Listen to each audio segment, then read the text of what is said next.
భయంకరంగా ఉంది, భయం వేస్తుంది. చాలా ప్రమాదకరమైన పరిస్థితులు ఉన్నాయి. ఊళ్ళన్నీ ఖాళీ అయిపోయినాయి. కాబట్టి ఇది ఒక ప్రైవేట్ కంపెనీ, డీప్ అనే ప్రైవేట్ కంపెనీ తీసుకుని మెయింటైన్ చేస్తుందని తెలిసింది.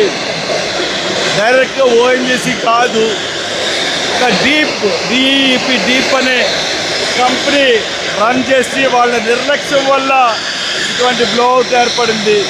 ఇంత గ్యాస్ ఉన్నటువంటి మరి బావుల్లో కూడా అంటే మధ్యాహ్నం 12 గంటల నుంచి ఏకధాటిగా ఈ మంటలు కాలుతున్నాయి గ్యాస్కి.